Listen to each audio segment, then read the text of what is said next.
ప్రధానంగా అధ్యక్ష, ఈ రాష్ట్ర ఏర్పాటు ప్రక్రియకు మీరు సజీవ సాక్షి. తెలంగాణ రాష్ట్రం, తెలంగాణ రాష్ట్ర సాధన క్రమంలో ప్రజల యొక్క ఆలోచన, ప్రజల యొక్క భాగస్వామ్యము ఇవన్నీ మనం కళ్ళారా చూసి మంత్రివర్యులుగా, ఎంపీపీగా ఉద్యమం జరుగుతున్న సందర్భంలో ప్రజలతో కలిసి మీరు మనము అందరం ఆ రోజు తెలంగాణ రాష్ట్ర సాధనకు చేసిన ప్రయత్నం అంతా మీకు ఇంకా గుర్తుండే ఉంటుంది. మాకందరికీ కళ్ళ ముందు ఇంకా కదులుతూనే ఉంది. తెలంగాణ భౌగోళిక రాష్ట్రం మాత్రమే కాదు అధ్యక్ష, 4 కోట్ల ప్రజల భావోద్వేగం తెలంగాణ రాష్ట్రం అంటే. మనందరికీ రాష్ట్రం ఒక ఎమోషన్. తెలంగాణ చరిత్ర లోతుల్లోకి వెళ్ళి చూస్తే అడుగడుగున ఉద్వేగం, గుండె బరువెక్కే సందర్భాలు, సంఘటనలే ఉంటాయి. ఇలాంటి సంఘటనలు సుదీర్ఘ పోరాటం, వందలాది ప్రాణ త్యాగాలు, విద్యార్థులు ఫనంగా పెట్టిన జీవితాలు తెలంగాణలో తండాలలో, గూడాలలో, మారుమూల పల్లెల్లో మనకు కనిపిస్తాయి. ఏది ఏమైనా జూన్ 2, 2014 ఈ నేపథ్యంలో తెలంగాణ రాష్ట్రం ఏర్పడ్డది. ఈ రాష్ట్ర ఆవిర్భావము, గొప్ప ఆశయాలు, అద్భుతమైన కళలతో 4 కోట్ల ప్రజలు తమ జీవితంలో ఒక కొత్త ప్రయాణాన్ని మొదలుపెట్టిండ్రు అధ్యక్ష. ఎన్నో ఆకాంక్షలు, ఎన్నో ఆలోచనలతో 60 సంవత్సరాల సుదీర్ఘ పోరాటంలో కన్న కళలను నిజం చేసుకోవాలన్న ఆలోచనతో, ఉజ్వల భవిష్యత్తు ఉండాలని, బడుగు బలైన దళిత గిరిజన మైనారిటీ వర్గాలు, మహిళలు తమకు రక్షణ ఉంటుందని, తమ జీవితాలలో వెలుగు వస్తుందని, తాము ఆశించిన, తాము సాధించుకున్న తెలంగాణలో తమ కళలు నెరవేరుతాయని ఆకాంక్షించారు అధ్యక్ష. 9.5 సంవత్సరాల తర్వాత ఈరోజు ఈ సభలో మనందరం మళ్ళీ తెలంగాణ నేపథ్యాన్ని, 9.5 సంవత్సరాల గత పాలనలో జరిగిన అంశాలను ప్రస్తావించుకుంటూ, ఇంకా కూడా ఆనాటి విధ్వంసకరమైన పరిస్థితులు, ఆధిపత్యం చెలాయించడం, పోలీసులను పెట్టి అణిచివేయడం, ప్రభుత్వం మారినా, మన జీవితాలలో మార్పు వచ్చినా ఇంకా భయం మనల్ని వెంటాడుతూనే ఉంది అధ్యక్ష.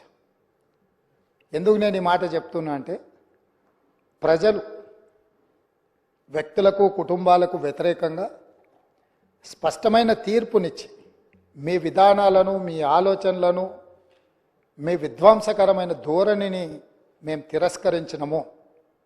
కాబట్టి మీలో మార్పు రావాలి, అందుకే మీ అధికారాన్ని మార్చినము.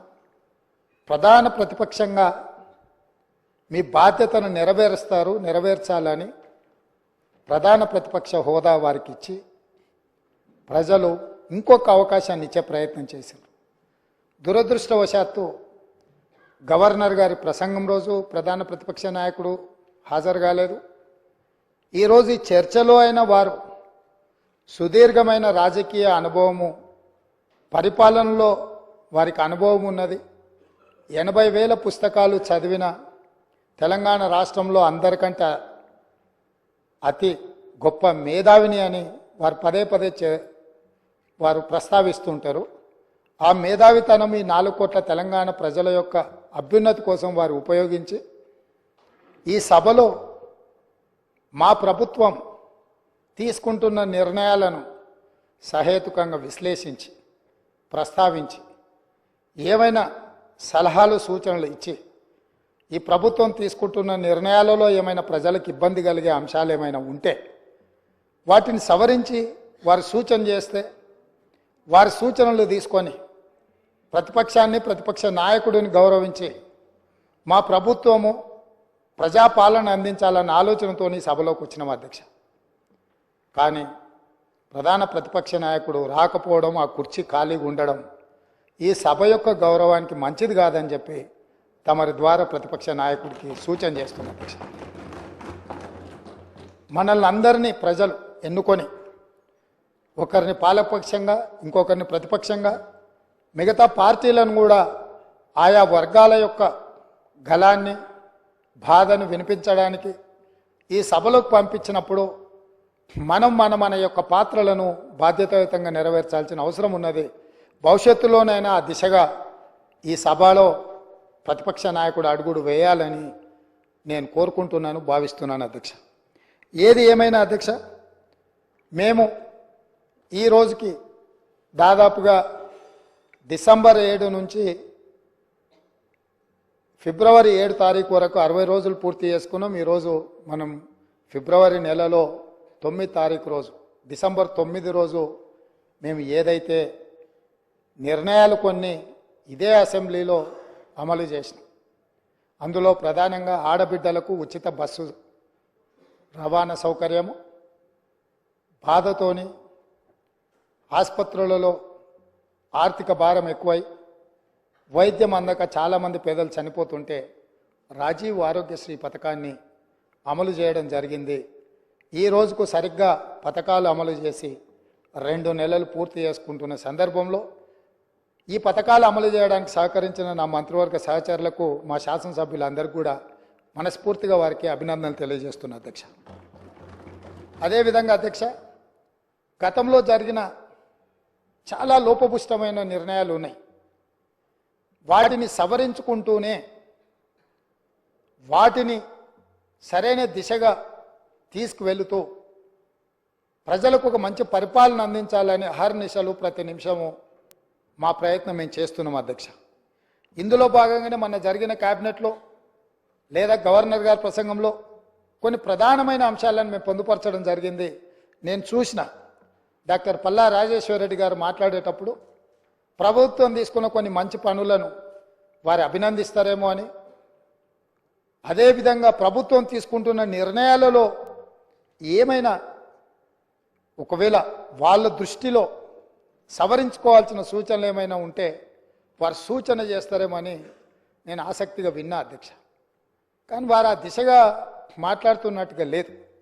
వాళ్ళ నాయకుడిని ఒప్పించడానికో మెప్పించడానికో మా మీద దాడి చేసినట్టుగానే వారు మాట్లాడుతున్నారు. పర్వాలేదు, వారు అదే వాళ్ళ విధానం అయితే ప్రజలు గమనిస్తూనే ఉన్నారు అధ్యక్ష. అందుకే అధ్యక్ష, ఈ సందర్భంగా మీ ద్వారా 4 కోట్ల తెలంగాణ ప్రజల ముందు కొన్ని అంశాలను నేను ప్రస్తావించదలుచుకున్నా. మా మంత్రివర్గంలో తీసుకున్న నిర్ణయాల మీద ప్రధానంగా తెలంగాణ ఉద్యమం సందర్భంగా ఏ వీధుల్లో చూసినా, ఏ వాహనం చూసినా, చాలామంది ఉద్యమకారుల గుండెల మీద కూడా టీజీ అని పచ్చబొట్టు పొడిపించుకున్న సందర్భాలు, ఉదంతాలు మనం చాలా చూసినాం.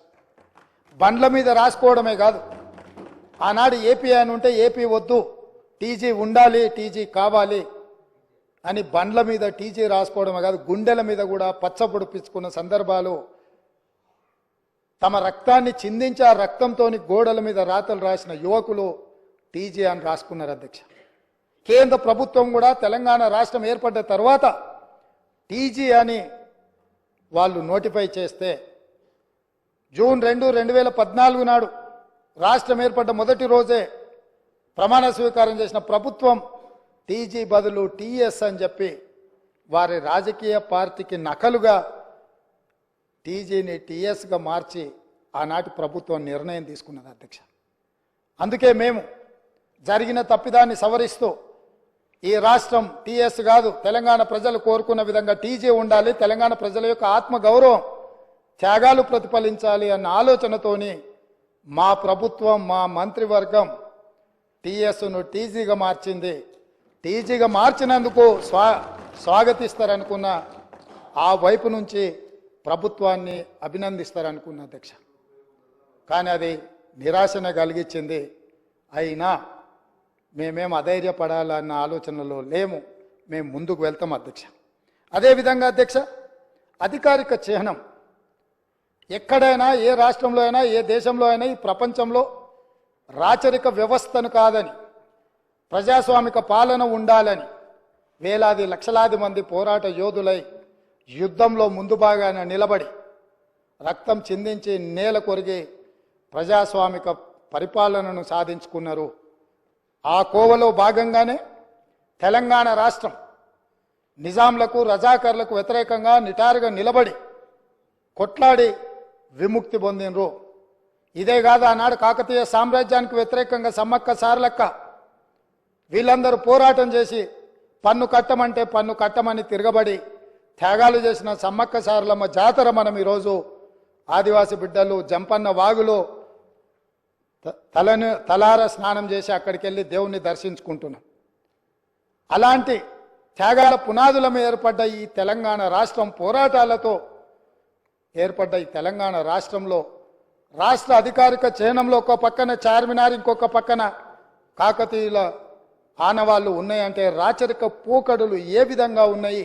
పాలకుల యొక్క ఆలోచన ప్రజాస్వామ్యానికి వ్యతిరేకంగా రాచరిక పోకడలతో రాష్ట్ర అధికారిక చిహ్నంలో రాచదర్పాలు ఉట్టిపడుతుంటే ఇంకా కూడా మనము గులాములుగా వెట్టి చాకిరి చేస్తూ బ్రతకాల్సిందేనా అన్న ఆలోచనతోటి మా మంత్రివర్గం అంతా ఆలోచన చేసి రాచరిక పోకడలు, రాచరికపు ఆనవాళ్ళు ఉండడానికి వీల్లేదు.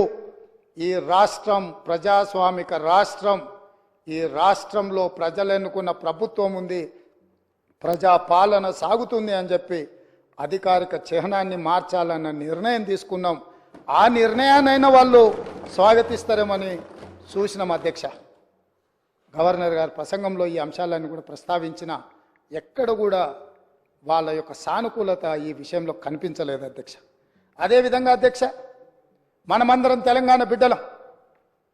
దళితులు, గిరిజనులు, బలహీన వర్గాలు, తండాలలో, గూడెలలో, ఆదివాసీలు, అడవి బిడ్డలు, మైనారిటీలు, మహిళలు, మన అందరికీ తెలంగాణ తల్లి అంటే మన అమ్మ, మన అక్క, మన సోదరి. మనం కల్లారా చూసిన మన అమ్మలు, మన అక్కలు, మన కుటుంబ పెద్దలు ఎవ్వరు కూడా వజ్ర వైదూర్యాలతోని కిరీటాలు పెట్టుకొని వడ్డానాలు పెట్టుకొని మనం ఎన్నడూ మన తెలంగాణ తల్లిని చూడలేదు అధ్యక్ష. కొంతమంది రాజులు, రాచరిక పోకడులు ఉన్న వాళ్ళు గడిలలో ఉన్న పెత్తందారులు ఏమైనా కిరీటాలు పెట్టుకున్నారేమో, భుజకీర్తులు పెట్టుకున్నారేమో, నడుములకు వడ్డానాలు పెట్టుకున్నారేమో మాకు తెలియదు. కానీ మా అమ్మలు నడుము బిగించి కొంగు చాకలి ఐలమ్మలాగా పోరాటాలు చేసిన స్ఫూర్తి ఈ గడ్డ మీద ఉన్నది. చాకలి ఐలమ్మ స్ఫూర్తిగా తెలంగాణ తల్లి ఉంటుందని మేము అనుకున్నాం. తెలంగాణ తల్లి అంటే ధీశాలి పోరాట యోధురాలుగా ఉంటుంది. లేకపోతే దర్పం ఉట్టిపడే, కళ్ళల్లో కాంతి, ముఖంలో వర్చస్సు, చూపులో ప్రేమ, ఆప్యాయత. ఒక తల్లి తన బిడ్డను ఎంత ఇష్టంగా, ఎంత ప్రేమగా చూస్తుందో ఆ విధంగా తెలంగాణ తల్లి ఉంటుంది అని మేము ఆశించినాం, ఉండాలని మేము ఆశించినాం. కానీ రాచరిక పోకడలతో, కిరీటాలు, వజ్ర వైదూర్యాలతో తెలంగాణ తల్లిని మనకు రుద్దాలనే ప్రయత్నం చేసిండ్రు. అందుకే కవులు, కళాకారులకు నిలయమైన ఈ తెలంగాణ రాష్ట్రంలో కవుల కళాకారుల నుంచి సూచన తీసుకొని మన అమ్మలాగా మన తెలంగాణ తల్లి ఉండాలి, ఆ తెలంగాణ దర్పం ఉట్టిపడే విధంగా తెలంగాణ తల్లి ఉండాలని మంత్రివర్గం నిర్ణయం తీసుకుంటే కనీసం తెలంగాణ తల్లి విషయంలోనైనా రాజకీయ విభేదాలను, ఆలోచనలను పక్కన పెట్టి ప్రతిపక్షం కలిసి వస్తుందేమో అని మేము చూసినాం అధ్యక్ష. కానీ మాకు నిరాశనే మిగిలింది అధ్యక్ష. అదేవిధంగా అధ్యక్ష, ఆనాడు Osmania university, Kakatiya university, Palamuru university, Mahatma Gandhi university, ఏ యూనివర్సిటీ, ఏ కాలేజు, ఏ పాఠశాల, ఏ నగరం చూసినా, ఏ పట్టణం చూసినా, ఏ గ్రామం చూసినా, ఏ వీధి చూసినా ఆనాడు మారుమోగిన గీతం జయ జయ హే తెలంగాణ. ఈ గానం అందశ్రీ అని ఒక కవి తెలంగాణ ప్రజలకు అందించి గుండెల నిండా ఊపిరి పీల్చుకొని లక్షలాది మంది తెలంగాణ ఉద్యమకారులు, నిరుద్యోగ యువకులు, విద్యార్థులు తెలంగాణ ఉద్యమంలో ముందు భాగాన నిలబడి పోరాటం చేసి ఆనాటి పాలకుల యొక్క దాష్టికానికి నేల కొరిగినా కూడా జయ జయ హే తెలంగాణ నినాదంతో ఈ తెలంగాణ రాష్ట్రాన్ని సాధించినరు. ఈ రాష్ట్రాన్ని సాధించిన జయ జయ హే తెలంగాణ గీతం ఈ తెలంగాణ రాష్ట్రీయ గీతంగా మారుతుంది అని చెప్పి 4 కోట్ల తెలంగాణ ప్రజలు భావించిండ్రు, ఆశించిండ్రు, ఆకాంక్షించిండ్రు.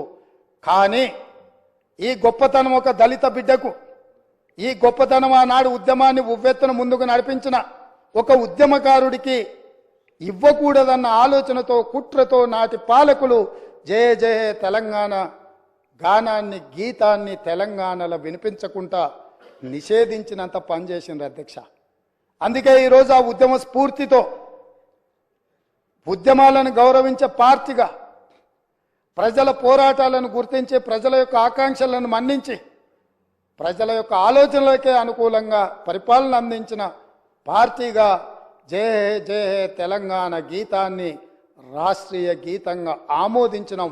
కనీసం దాన్నైనా కనీసం ఆనాడు ఉద్యమం ఆనాడు రాష్ట్ర సాధనలో గత 9.5 సంవత్సరాలు వాళ్ళు అనుభవించిన అధికారానికి పునాదులు వేసిన ఈ గీతాన్ని రాష్ట్రీయ గీతంగా మేము ఆమోదిస్తే అభినందిస్తారేమో, అభినందించకపోయినా ఆహ్వానిస్తారేమో అని చెప్పి 4 కోట్ల తెలంగాణ ప్రజలు ఎదురు చూస్తే నిరాశనే మిగిలింది అధ్యక్ష. మేమేమన్నా అతిగా ఏమన్నా ఆలోచన చేస్తున్నామా, అతిగా ఏమైనా ఆశిస్తున్నామా, లేకపోతే ఏమైనా అడగకూడని ఆశించింది ఏమైనా మేము ఆలోచన చేస్తున్నామా నాకైతే అర్థం కాలేదు అధ్యక్ష.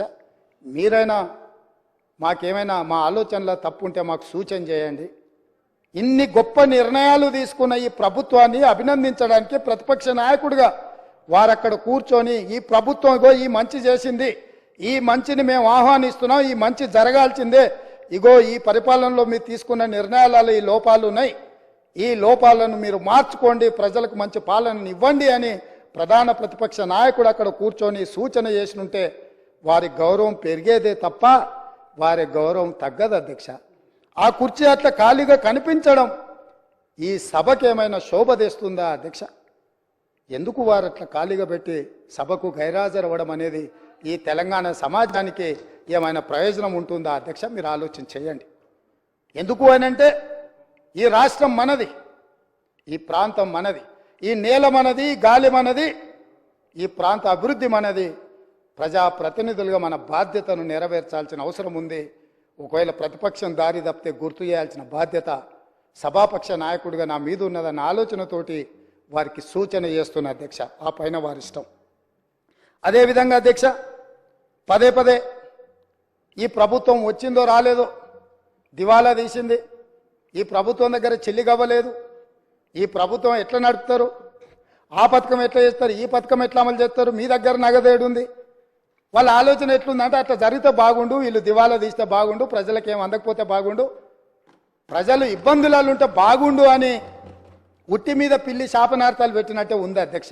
పిల్లి శాపనార్థాలకు ఉట్టి తెగిపడుతుందా అధ్యక్ష? అట్లనే 9.5 సంవత్సరాల అధికారంలో ఉన్న మీరు కనీసము 100 రోజులు కాకముందే రోజు పొద్దున్న లేస్తే ఈ శాపనార్థాలు ఏంది అధ్యక్ష? నేను మీకు గుర్తు చేయదలుచుకున్న అధ్యక్ష, వాళ్ళు అధికారంలో ఉన్నప్పుడు గత ప్రభుత్వ ఉద్యోగులు ఇక్కడ ఉన్నారు, బయట కూడా ఉన్నారు. ఈ ప్రభుత్వ ఉద్యోగులకు గత ప్రభుత్వాలు ఎన్ని ఉన్నా 1 తారీఖు నాడు జీతాలు రిటైర్ అయిన ఉద్యోగులకు పెన్షన్లు ఇచ్చేది అధ్యక్ష. కానీ గత ప్రభుత్వం 25 తారీఖు వరకు విడతల వారీగా ప్రభుత్వ ఉద్యోగులకే జీత భత్యాలు ఇవ్వలేనంత పరిస్థితి, ఆర్థిక సంక్షోభాన్ని కల్పించి మొత్తం రాష్ట్రాన్ని దివాలా తీపిచ్చి ఈ రాష్ట్రంలో ఉద్యోగస్తులకు జీత భత్యాలు ఇవ్వని పరిస్థితులు కల్పించి ఆ స్థితిలో రాష్ట్రాన్ని మాకు అప్పచెప్తే కష్టపడి ఆలోచన చేసి విధి విధానాలను సవరించుకొని మా ఆర్థిక మంత్రి, మా ఉప ముఖ్యమంత్రి బట్టి విక్రమార్క గారు కష్టపడి మొదటి నెల 4 తారీఖు లోపలనే జీత భత్యాలు ప్రభుత్వ ఉద్యోగుల ఖాతాలు వేసినాం. ఈసారి 1 తారీఖు నాడు ఈ రాష్ట్ర అభివృద్ధి కోసం, అభ్యున్నతి కోసం నిరంతరం పనిచేస్తున్న ఉద్యోగస్తులకు 1 తారీఖు నాడు జీత భత్యాలు వాళ్ళ ఖాతాలో వేసినాం. మీరు వారి క్లారిఫికేషన్లో మాట్లాడొచ్చు అధ్యక్ష, వారు ఏదైనా ఉంటే సో మేము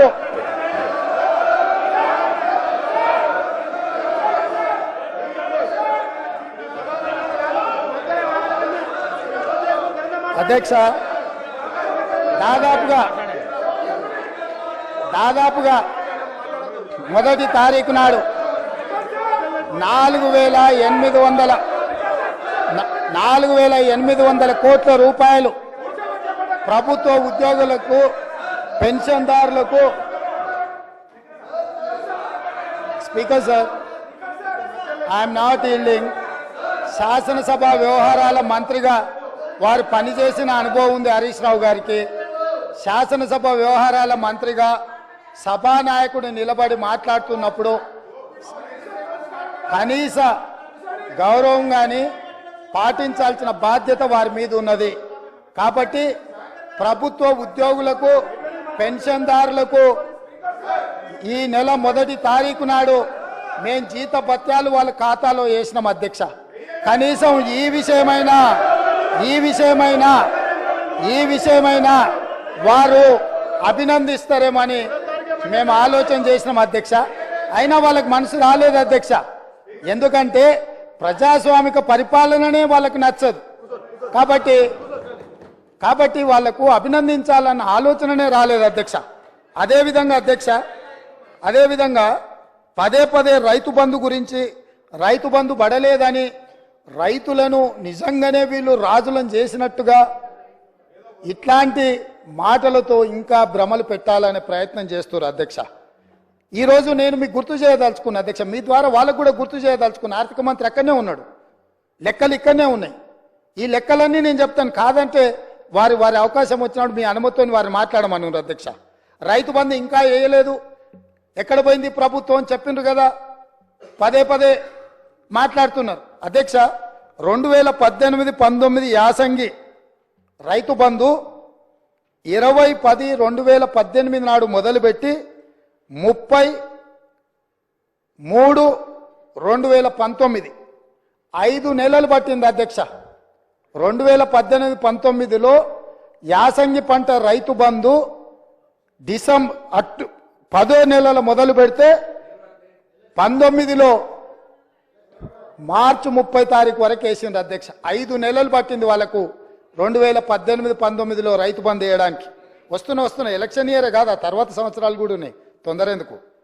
19-20లో యాసంగి 28-1-2020 నాడు మొదలుపెట్టి 23-10-2020 9 నెలలు పట్టింది అధ్యక్ష.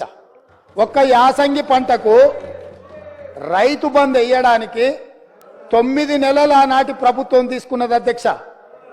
వీళ్ళ చరిత్ర ఇక మీ కరోనా వచ్చిందో మీ కర్మ కాలిందో నేనేం చెప్తా కానీ 2020-21 అధ్యక్ష 25-12-2020 నాడు మొదలుపెట్టి 22-4-2021 4 నెలలు పట్టింది అధ్యక్ష. 2020-21 సంవత్సరంలో యాసంగి పంట. 2022-23 అధ్యక్ష 21-12-2022 నాడు మొదలుపెట్టి 10-4-2023 4 నెలలు పట్టింది అధ్యక్ష. ఒకసారి అడుగుతున్నాం ఎన్నికలు అంటుండ్రు, రెండోసారి అడుగుతున్నాం కరోనా అంటుండ్రు, మూడోసారి అడుగుతున్నాం మా మామ చెప్పలేదంటారు, నాలుగోసారి అడుగుతున్నాం అల్లుడు తిరగనికి పోయినని చెప్పేటట్టు అధ్యక్ష.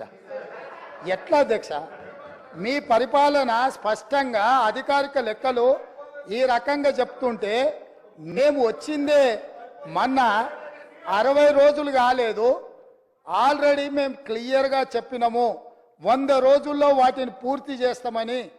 అయినా అప్పుడే రైతు బంధు ఇవ్వలేదు అని గగ్గోలు పెట్టి రైతులను రెచ్చగొట్టాలన్న ప్రయత్నం చేస్తే రైతులేమన్నా అమాయకుల అధ్యక్ష? వాళ్ళకి తెలీదా ఎవరి చిత్తశుద్ధి ఏంది, ఎవరి ఆలోచన ఏంది, ఎవరు ఏం చేస్తుండ్రో, ఎవరు ఏ రకంగా వ్యవహరిస్తుండ్రో తెలీదా అధ్యక్ష? అదేవిధంగా అధ్యక్ష ఆర్టీసీ బస్సు మహిళల గురించి వీళ్ళు మాట్లాడుతున్నది, వాళ్ళకి నష్టం జరిగింది ఆటో డ్రైవర్లు అని. ఒక ఆయన ఆటో రాముడు కృష్ణానగర్లో మొత్తం సినిమాకి సంబంధించిన వాళ్ళే ఉంటారు, సురభి నాటకాలు వేసేవాళ్ళు, సినిమాలో చిత్రసీమలో ఎక్స్ట్రా క్యారెక్టర్స్ అంటారు, ఏమంటారు వాళ్ళను? ఎక్స్ట్రా అంటే ఎక్స్ట్రా ఆర్టిస్టులు అంటే ఏమంటారు? జూనియర్ ఆర్టిస్టులు కృష్ణానగర్లు ఉంటారు. టీఆర్ఎస్లో ఒక జూనియర్ ఆర్టిస్టు ఆడేదో సమావేశానికి పోయిండంట, ఆడ ఆటో కనిపించిందంట, ఆటో ఎక్కి ఆటో రాముడు ఆఫీస్కి పోయిండంట. మళ్ళీ దాంట్లో మాత్రము లోపల కెమెరా పెట్టిరు అధ్యక్ష, ఆయన ఎక్కింది దిగింది షూటింగులు చేయడానికి. ఏంది అధ్యక్ష ఈ డ్రామా? ఏంది డ్రామా? ఏంది ఇది? మేము ఈ తెలంగాణ సమాజంలో ఉన్న ఆడబిడ్డల్ని హక్కున చేర్చుకోవాలన్న ఆలోచనతోని, ఒక మంచి ఆలోచనతోటి ఆర్టీసీ బస్సుల్లో ఆడబిడ్డలకు మేము ఉచిత ప్రయాణం కల్పించినాం. 2014 నుంచి 2019 వరకు మంత్రివర్గంలో ఒక్క ఆడబిడ్డ కూడా మీరు మంత్రి పదవి ఇవ్వకపోయినా అక్కడ ఉన్న వాళ్ళు ఏ రోజు కూడా ఒక్క ఆడబిడ్డ కూడా మంత్రి పదవి ఎందుకు ఇవ్వలేదు సార్ అని అడిగిన వాళ్ళు కాదు పాపం. ఎందుకంటే అడిగేంత సాహసం చేస్తే వాళ్ళకి ఆ ఉండే ఉద్యోగం కూడా ఉండదన్న సంగతి వాళ్ళకి తెలుసు. కాబట్టి వాళ్ళు మంత్రి పదవులు ఇవ్వకపోయినా కోట్లాది మంది ఆడబిడ్డలకు మా పొన్నం ప్రభాకర్ గారు మేము మొదలుపెట్టిన బస్సు ప్రయాణాన్ని టోటల్గా ఆడబిడ్డలందరికీ కూడా చెప్పి ఉచితంగా బస్సు ప్రయాణం ఇస్తే దాదాపుగా అధ్యక్ష ఇప్పటి వరకు 15,21,00,000 ప్రయాణాలు ఆడబిడ్డలు ఉపయోగించుకున్నారు. 535.52 కోట్ల రూపాయలు ఇప్పటివరకు ఈ ప్రభుత్వం ఆడబిడ్డల కోసం ఖర్చు పెట్టింది అధ్యక్ష. ఒక మంచి పని చేసినప్పుడు అభినందించడానికి నోరు రాకపోయినా ఆ నిర్ణయాన్ని వ్యతిరేకించుకుంటూ నిరసన తెలుపుతూ ఒక ఆటోని తీసుకొచ్చి అక్కడ తగలబెట్టింది అధ్యక్ష. కిరాయి పైసలే వెళ్తలేవు, సంసారం నడుస్తలేదన్న ఆటో డ్రైవరు ఆటో తగలబెట్టిందంటే ఆటో తగలబెట్టడానికి ఎన్ని పైసలు కావాలి అధ్యక్ష? ఆటో రౌండ్ ఆటోలో ఎక్కి తిరిగిందంట, ఆయనకు ఇంకొక ఆయనకు ఆటో ఖర్చులు వెళ్ళలేదంట, ఆయన తీసుకొచ్చి ఆటో తగలబెట్టిండంట. ఏంది అధ్యక్ష ఇది? అసలు ఇది ఏమైనా తెలంగాణ సమాజానికి మనం ఏం సందేశం ఇవ్వదలుచుకున్నాము? ఇంకొక నటుడేమో 100 రూపాయలు పెట్టి పెట్రోల్ కొనుక్కుంటాడు, కానీ 10 పైసలు పెట్టి అగ్గిపెట్ట కొనుక్కోడు, అగ్గిపుల్ల దొరకదు. మనం కవులకు కళాకారులకు తెలంగాణ నిలయమని మనందరికీ తెలుసు అధ్యక్ష. కానీ నటులకు కూడా కొదవ లేకుండా పోయింది. ఒక్క నటుని కూడా మెతుకుతే ఇద్దరిద్దరు నటులు దొరుకుతారు అధ్యక్ష. ఈ ప్రభుత్వం నడుపుతున్న విధానాన్ని చూడలేక. కాబట్టి ఇవాళ నేను ఒకటే సూచన చేస్తున్నా, అక్కడ ఉండే మా సోదరిమణులకు మా సోదరులకు ఒక మంచి నిర్ణయం తీసుకున్నాం మన ఆడబిడ్డల కోసము. దానివల్ల ఆదాయం కూడా పెరిగింది. నేను మీకు లెక్కలు చెప్పదలుచుకున్న ఎండోమెంట్స్ దేవాలయాలు సందర్శనలకు పోయి రాష్ట్రం యొక్క ఇన్కము ఏ విధంగా పెరిగిందో కూడా మన వాళ్ళకి నేను లెక్కలు చెప్పదలుచుకున్నా అధ్యక్ష. ఆడబిడ్డలు బస్సు ప్రయాణాన్ని ఉపయోగించుకొని ఎక్కువ దైవ దర్శనాలు చేసుకోవడం వల్ల దేవాదాయ శాఖ యొక్క ఆదాయము నవంబర్లో, అంటే ఉచిత బస్సు ప్రయాణం లేనప్పుడు దేవాదాయ శాఖ ఆదాయము 49.28 కోట్ల అధ్యక్ష. అదేవిధంగా డిసెంబర్లో మేము ఉచిత బస్సు ప్రయాణం మొదలుపెట్టినాక ఆడబిడ్డలు కుటుంబ సభ్యులతోని యాదగిరిగుట్టనో లేకపోతే జోగులాంబనో లేకపోతే ఇతర దేవాలయాలు భద్రాచలంలో రాములవారినో ఇట్లా వివిధ దేవాలయాలను సందర్శించుకోవడం వల్ల డిసెంబర్ నెల ఆదాయము 93.24 కోట్ల రూపాయలు అధ్యక్ష. జనవరి ఆదాయము 68.69 కోట్ల అధ్యక్ష. అంటే ఈరోజు ఆడబిడ్డలకు బస్సులో ఉచిత ప్రయాణం కల్పించడం వల్ల ఆడబిడ్డలు చాలా కాలం నుంచి కుటుంబ సభ్యులతో దైవ దర్శనం చేసుకోవాలన్న ఆలోచన ఉండి అవకాశం రాక ఆర్థిక పరిస్థితి అనుకూలించక ఇవాళ మా ప్రభుత్వము ఆడబిడ్డలకు ఉచిత బస్సు రవాణా సౌకర్యాన్ని కల్పిస్తే దైవ దర్శనం వల్ల దేవాదాయ శాఖకు ఆదాయం పెరిగింది అధ్యక్ష. ఇది ఒక మంచి శుభసూచకం. దీన్నైనా వారు అభినందిస్తే బాగుంటుందని నేను అనుకున్నా, వారు అభినందించలేకపోయారు అధ్యక్ష. అదేవిధంగా అధ్యక్ష ఉద్యోగాలు పదే మీరు 2 లక్షల ఉద్యోగాలు ఇస్తారన్నారు. ఎక్కడ పోయినాయి మీ 2 లక్షల ఉద్యోగాలు? అసలు తెల్లారేయాలి కదా అధ్యక్ష. మీ ఉద్యోగాలు పోయిన దుఃఖంలో మీరున్నారేమో కానీ నిరుద్యోగ యువకులు ఆ దుఃఖంలో లేరు అధ్యక్ష.